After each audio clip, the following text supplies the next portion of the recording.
Good morning to one and all. This is Dr. Mahesh M. Wanjeri, Assistant Professor from Department of Management Studies, SBM College of Engineering and Technology, Dharwad.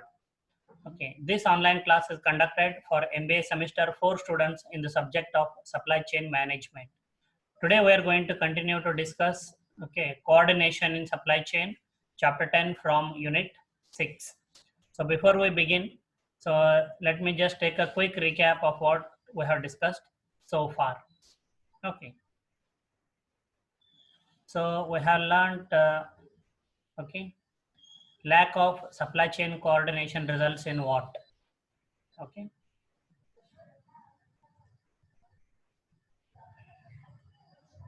then what is bullwhip effect? How it magnifies? Okay, how the fluctuations in order, okay, magnify from consumer to retailer, retailer to wholesaler, and wholesaler to manufacturer.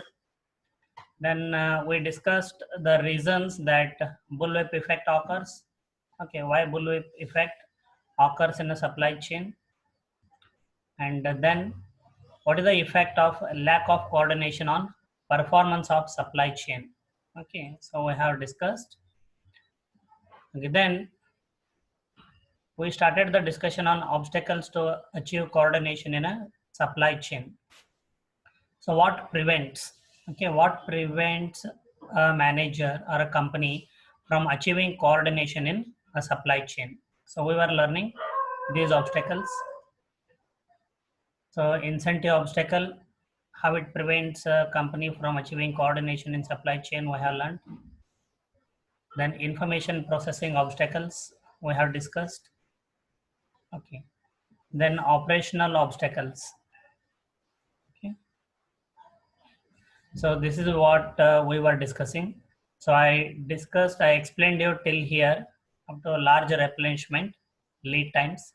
Okay, so what are the remaining was the rationing and shortage gaming.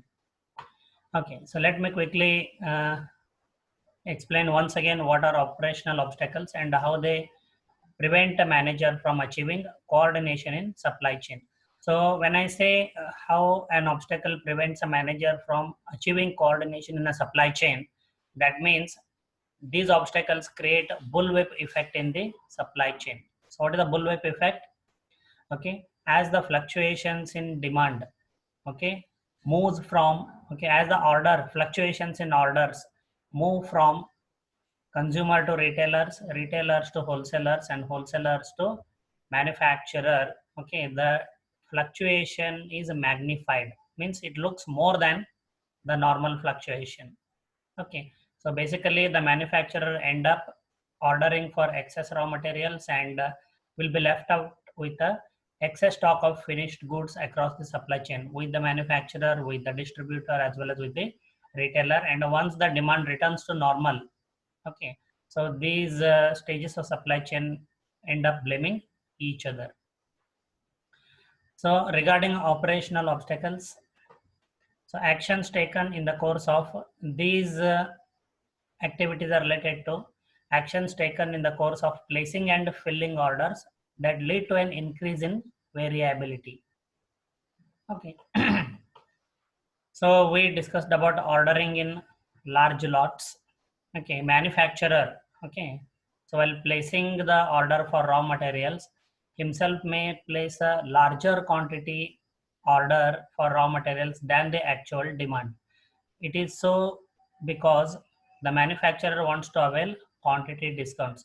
When the orders are placed in larger quantities, the buyer tend to get a greater or deeper discount.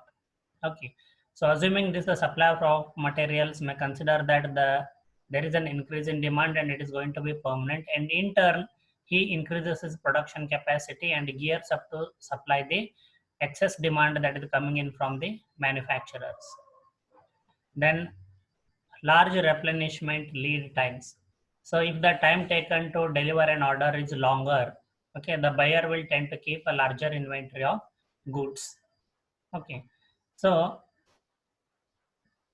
in that case, the buyer will place order for, okay, larger quantities because the buyer needs to maintain larger stock of inventory because the time taken to deliver an order will be very long. So this may also result in the manufacturer assuming that okay, there is an increase in demand and this increase is going to be a permanent one. Then he will arrange this for manufacturing of additional goods, whereas there is no additional demand or there is no increase in demand. The distributors are ordering only big in larger quantities only because of the longer lead time so that they can maintain a proper inventory of the goods. The last activity, okay, was the rationing and shortage gaming.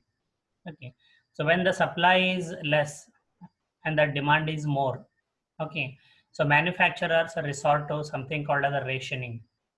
Okay, so I repeat, when the demand is high and the supply is short, manufacturers tend to resort to something called as a rationing. Okay, say for example, the total number of finished goods left with the manufacturer is 100. Okay, the total number of finished goods left with the manufacturer are 100. And many distributors have placed orders. Let us say in my example, there are 2 distributors who have placed an order. So one distributor has placed an order for 600 units and another distributor has placed an order for 400 units. Okay, they are not aware about the stock availability at the manufacturer end. So I repeat, the actual number of finished goods remaining with the manufacturer are only 100 units. And in our example, I will consider 2 distributors. One has placed an order for 600 units and another one has placed an order for 400 units. Now, since the demand is very huge and the supply is very short, the manufacturer tries to justify it with supplying or rationing with the distributor's orders in the proportion of their orders. Say distributor 1 has ordered for 600 units. So the manufacturer will supply him 60 units out of 100. And distributor 2 has ordered for 400 units. So the manufacturer will supply him 40 units. So in this way, it is called a rationing. So the manufacturer has proportionately allocated the remaining goods to both the distributors. So it is called rationing. Okay. Now, once or twice, once the manufacturer resorts to rationing, the wholesalers will learn that they're receiving their orders in the proportion of their total order placed. So, in order to increase their portion of the goods that they're receiving from the manufacturer, let us say distributor 2, distributor 2 may increase his order quantity. Okay, so distributor 2 may also place an order quantity for 600 units, whereas his actual demand may be, let us say, only 400 units, but he will place an order of 600 units. So in that case, distributor 1 has already placed an order for 600 units. Now distributor 2, whose actual demand is 400 units, but he will also place an order, for 600 units. So now both the orders are equal. Hence, the manufacturer will divide the remaining goods equally. Like distributor 1 will get 50 units and distributor 2 will also get 50 units.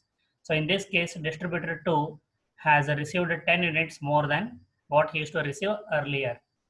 Okay, so this is how. So the total demand earlier from the wholesalers, 2 distributors whose example I was giving. So 600 units plus 400 units in the first instance. The total demand coming from the wholesaler was 1000 units. But due to the learning by the wholesalers that they are receiving the supply from the manufacturer in the proportion of their orders, in order to get additional units, distributor 2 has fakely inflated his order to from 400 to 600 units, though he does not need the additional 200 units. The manufacturer, and if you consider earlier the total demand from 2 distributors was 1000 units, now because of the distributor 2 has increased his demand from 400 to 600 units, the total demand from distributor 1 plus distributor 2, 600 plus 600 has increased to 1200 units, whereas the earlier demand was 1000 units. So this is how it leads to again bullwhip effect. Okay, and unnecessarily the manufacturer has to arrange for manufacturing of additional goods. Okay, so distributor too increasing his order, okay, unnecessarily is called as shortage gaming by the buyer end. Okay, so this way, okay, generally the increase in demand or the fluctuation in demand goes on magnifying, okay, as it moves up the ladder from retailer to wholesaler and wholesaler to manufacturer and manufacturer to supplier of raw materials. And the end result is a lot of unsold finished goods, inventory of unsold finished goods left with the supply chain, with the retailers, with the wholesalers, with the manufacturers, as well as supply of raw materials with the suppliers. So this was the third obstacle which prevents, okay, a manager from achieving coordination in a supply chain, or this is the third obstacle that results or creates bullwhip effect. So we'll move on to the next obstacle, pricing obstacle. So when pricing policies for a product lead to an increase in variability of orders placed. Okay, so a company will have a pricing policy, okay, for its various products, for various seasons, and for its various customers. It also related to the quantity of orders placed. So these pricing policies themselves can increase or may increase in variability of the orders placed. It may force or influence the buyers to place a larger order than the actual number of goods required. Let us see how. The first one is the lot size based quantity decisions. So if the manufacturer has a policy, okay, pricing policy of on the minimum order of, let us say, 100 units per order, okay, they will get some minimum discount, let us say 20% discount. So those buyers, okay, those wholesalers who have a demand for 50 to 60 units, actually, who can sell up to 50 to 60 units per month, these wholesalers will also tend to place an order for 100 units, because if they place a order quantity of minimum 100, okay, they will get these discounts. Okay, so they will get the discount. But so he will receive the 100 units. The wholesaler may receive the 100 units at his end, but in the month he is going to sell only 50 to 60 units, and another 40 to 50 units will remain unsold for the next month. Okay, but for the next month, the order, these wholesalers may not place an order altogether, but the manufacturer might have already arranged for manufacturing and finished, okay, the production of products, okay, before the beginning of second month, and he will be waiting for the orders from wholesalers, whereas many wholesalers may not place an order, or they may place an order of very little quantity. Okay, then second, okay, point is price fluctuations. Okay, it results from forward buying. So if you can recall the Amazon example in US, what I gave. Okay, the biggest season for Amazon in America is during the month of December. That is during the festival of Christmas. Okay, the demand is so huge, okay, that Amazon literally struggles to fulfill the orders during the month of December. That is the reason why Amazon in the month of November offers a variety of great discounts and offers to customers. Okay, it is so that those customers who wanted to buy in December, okay, due to the attractive offers and discounts given in the month of November, they can shift their purchases from December to November. This is called as forward buying. Okay, so to that extent, okay, the rush in December, okay, for Amazon's products can be lowered, and the company will be able to handle the orders comfortably. So in case of Amazon, yes, they are do aware, okay, but in case of other companies who do not have, okay, who are not integrated in the supply chain, like the stages are not integrated, like where the retailers, wholesalers, manufacturers are not connected by, okay, communication. So in such cases, the price fluctuations may result in forward buying. Let us say if the wholesalers learn that, okay, the liquor prices are going to increase, or if the retailers are learn that the liquor prices are going to increase, which has happened in Karnataka right now, Karnataka and Delhi. Okay, Okay, so like in Delhi, up to 70% additional excise, state excise duty is levied. In Karnataka, somewhere in the range of 15 to 25%. Okay, increase in state excise duty, other than the increase in central excise duty. So if the retailers are aware that the prices are going to increase, so they may tend to place a very larger order with the wholesalers, so that they can buy the liquor now at a lower price, and within few days they can sell the liquor at the new increased price, so that they can make a huge profit. So in this case also, when the retailers place a large orders, okay, with the wholesaler, okay, during this month, so once they obtain the stock, okay, next month, okay, the order quantity will be very little from the retailers. Okay, so this is how pricing obstacles or pricing policies, okay, lead to increase in variability of orders placed. So there will not be stability. Then the last one.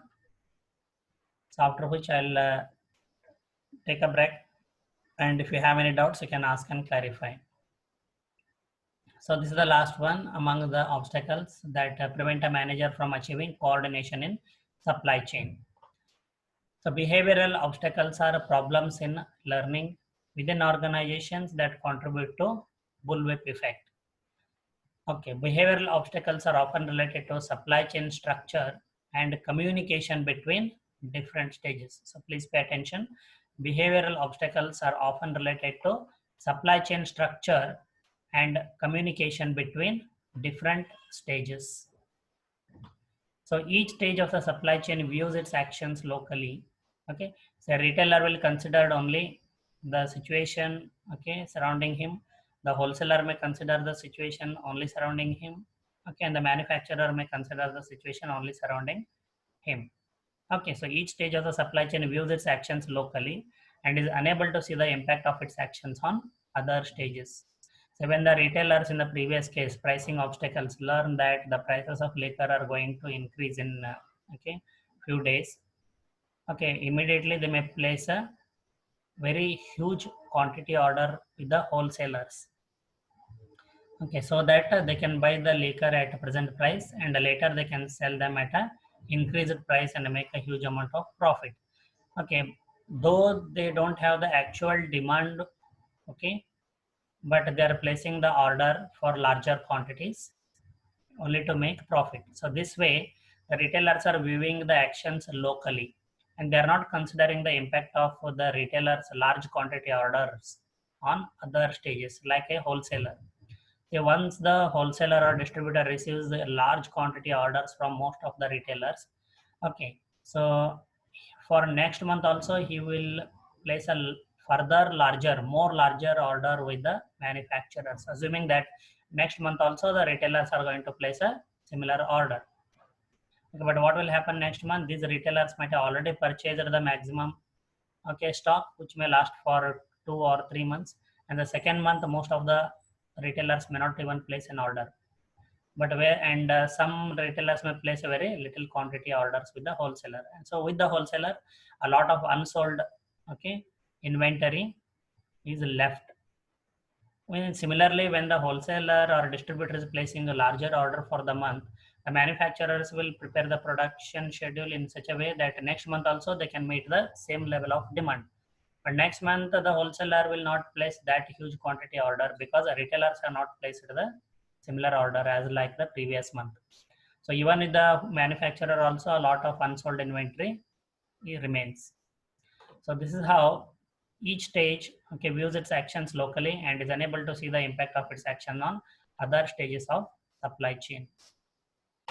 Different stages react to the current local situation rather than trying to identify the root causes. So when the unsold inventory is left out, okay, with each stage in the supply chain, like with the retailers, with the wholesalers, with the manufacturers, okay, once the demand comes back to normal, okay, so based on the local analysis, different stages blame each other for the fluctuations in order, with successive stages becoming enemies rather than partners. Okay, like wholesaler will blame the retailers, manufacturer will blame the wholesalers, and the supplier of raw materials blame the manufacturers for the fluctuations in orders placed by the stages. Okay, so that is how behavior of the people involved in each stage of the supply chain, like retailers, wholesalers, okay, can also create an obstacle in achieving coordination among the supply chain. So as we discussed, often behavioral obstacles are related to supply chain structure and communication between different stages. So this communication gap increases in countries where, okay, majority of the retailing is unorganized, like in India. Okay, in India, the penetration of organized retailing is only up to 6 to 8%. So whereas up to 92 to 94%, okay, it is unorganized retailing. It means literally there is no connection between the manufacturer and the retailer. So retailing is the point where the actual demand arises. Okay, but if you consider the developed nations, say for example America, so where the penetration of organized retailing is up to 92 to 94% itself. So like Walmart, for example, okay, has Walmart shares demand data, real-time demand data with its suppliers like Procter and Gamble. Similarly, Dell shares it on real-time demand data with its suppliers like Sony and Intel. Okay, this is where the communication gap can be reduced and bullwhip effect can be minimized. Okay, so I'm going to unmute you all now. So if you have any questions, okay, please ask and clarify your doubts. If you do not have a question, okay, kindly mute your audio immediately within 1 or 2 seconds. Okay, any question from students?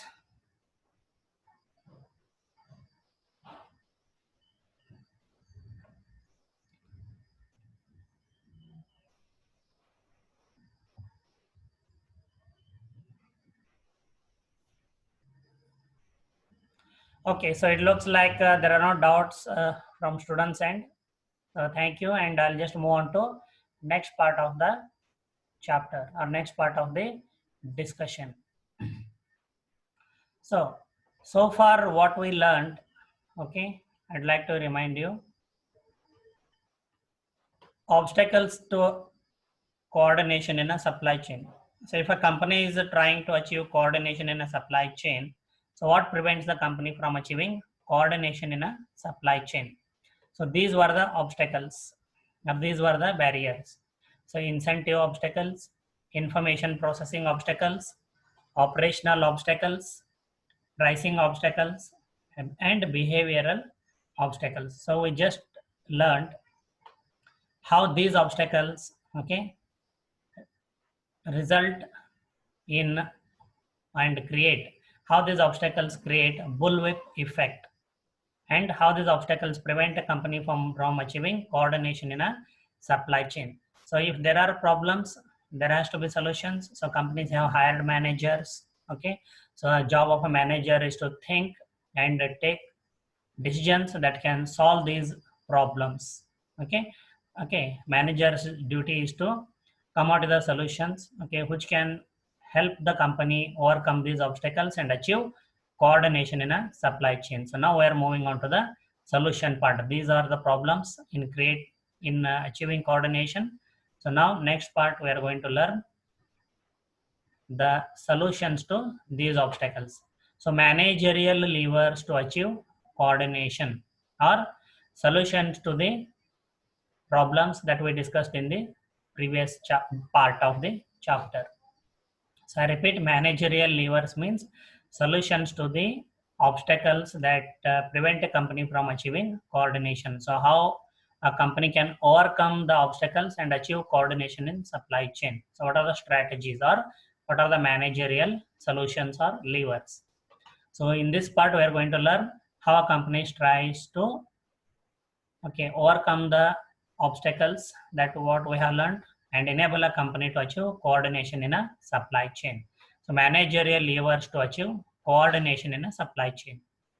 These managerial levers or actions increase total supply chain profits and moderate the bullwhip effect because they enable the company to achieve coordination. So when supply chain coordination is achieved, it increases total supply chain profits, and coordination moderates the bullwhip effect. So let us see and discuss and learn how these managerial levers increase supply chain profits and moderate the bullwhip effect. So first let us glance at the managerial levers: aligning goals and incentives, improving information accuracy, improving operational performance, designing pricing strategies to stabilize orders, building strategic partnerships and trust. So I'll go ahead to the first managerial action or managerial lever, which is related to incentives. So aligning goals and incentives. Align incentives so that each participant has an incentive to do the things that will maximize total supply chain profits. Okay, so align the incentives in such a way, where any one stage of the supply chain or the sales representative should not view their actions locally.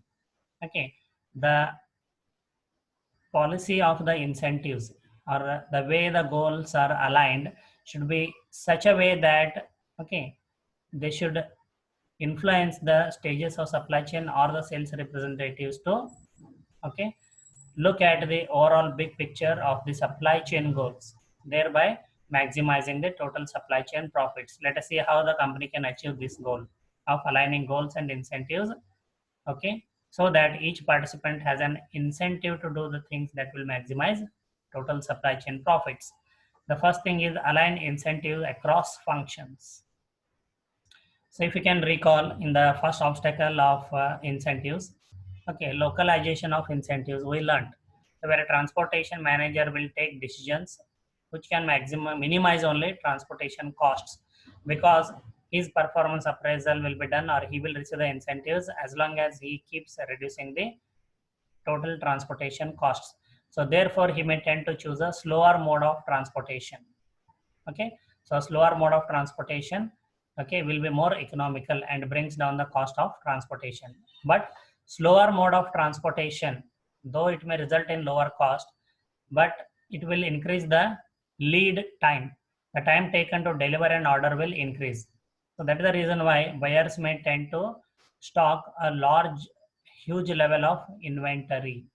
So when the buyers buy in larger quantities and maintain a huge amount of inventory, it increases the inventory carrying cost and also affects customer service, because the orders cannot be fulfilled quickly or in a shorter period of time. So customer here means buyer. The delivery of the orders will be delayed and the customer service also will be affected because the goods will not reach on time. So if the transportation manager's incentives are based on the total cost of transportation cost, inventory cost, as well as the level of customer service achieved, so in that case the transportation manager will definitely not choose a very slowest mode of transportation, as it will only decrease the transportation cost, but it will increase inventory cost and reduce the level of customer service. So he will choose such a mode of transportation or a combination of transportation modes where the transportation cost may be moderate and which can minimize the inventory cost and which can increase the customer service. So I hope the concept is clear with aligning goals and incentives. So one more activity or one more managerial action or one more managerial lever is pricing for coordination. Quantity discounts for commodities with a high fixed cost. So as if you can recall, there are three types of costs in operations. So one is fixed cost, variable cost, and third is a total cost. So there will be certain commodities or goods which will have high fixed cost. So a company can give quantity discounts only for those goods or those commodities which have a high fixed cost. So how it help the company brings down cost. For example, if the company can make fewer number of units of these commodities, the fixed cost per unit is going to be very high. But if the company can make more number of units or larger Okay, if the company can manufacture these commodities in bulk, it can achieve economies of scale and the fixed cost per unit will be lower. But when it can manufacture, okay, these commodities in a bulk quantity, only when there is demand from the buyer end. So how the company can increase the demand from buyer end? It can consider quantity discounts. So it can frame a policy for pricing. You can tell its buyers, say for example for wholesalers, if they place the minimum order quantity for these commodities, okay, so which is more than the normal, so they will get some discounts. So this help enable the to increase the demand for commodities with high fixed cost, and the company will be able to manufacture them in larger quantities, and the high fixed cost per unit will come down. So buyback for products with demand uncertainty. Okay, so buyback for products with demand uncertainty. So those products whose demand is highly uncertain, okay, the buyers may hesitate to place order for these products. Okay, so in such case, so what the company can do is a buyback. So if the products are not sold, the company may accept the product back and either send a new stock equal to the similar amount, or it can pay cash to the buyer. Okay, it is not possible in case of all the products, but in some cases, okay, where the perishable nature of the product, where the products are non-perishable, or okay, the product can be recycled at a very low cost. So in such cases, the company can buy back the products whose demand is very uncertain. So it will help the company, okay, to maintain a stable demand. Okay, the demand will be stable because the buyers will place more or less the exact number of goods which they can sell within a given period of time. Okay, they will neither increase nor decrease the quantity demanded, and they will not hesitate to place that exact order because they know if they are unable to sell the product, company will always buy back.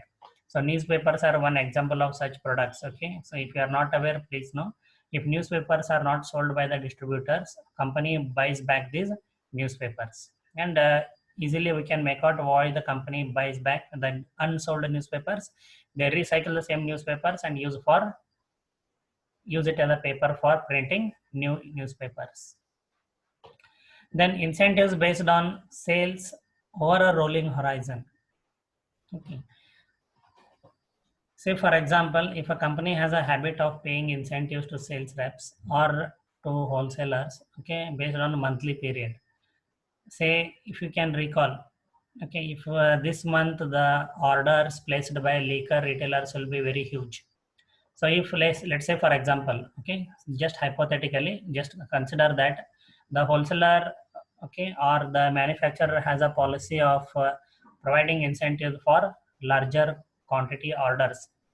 Okay, so all the retailers who have placed, okay, larger quantity orders, in this case, most of the retailers might have placed a very huge quantity of orders, okay, will receive incentives.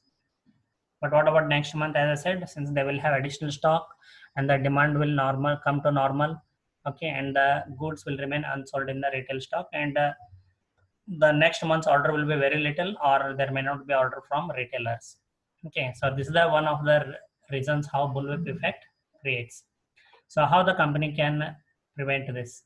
So instead of okay, giving the incentives based on sales, okay, or even in that case, for example, sales reps monthly incentives based on monthly sales, okay, spread the incentive over a rolling horizon. Let's say for 1 year, for all the orders placed by the wholesalers, okay, the company can pay the incentive once in a year.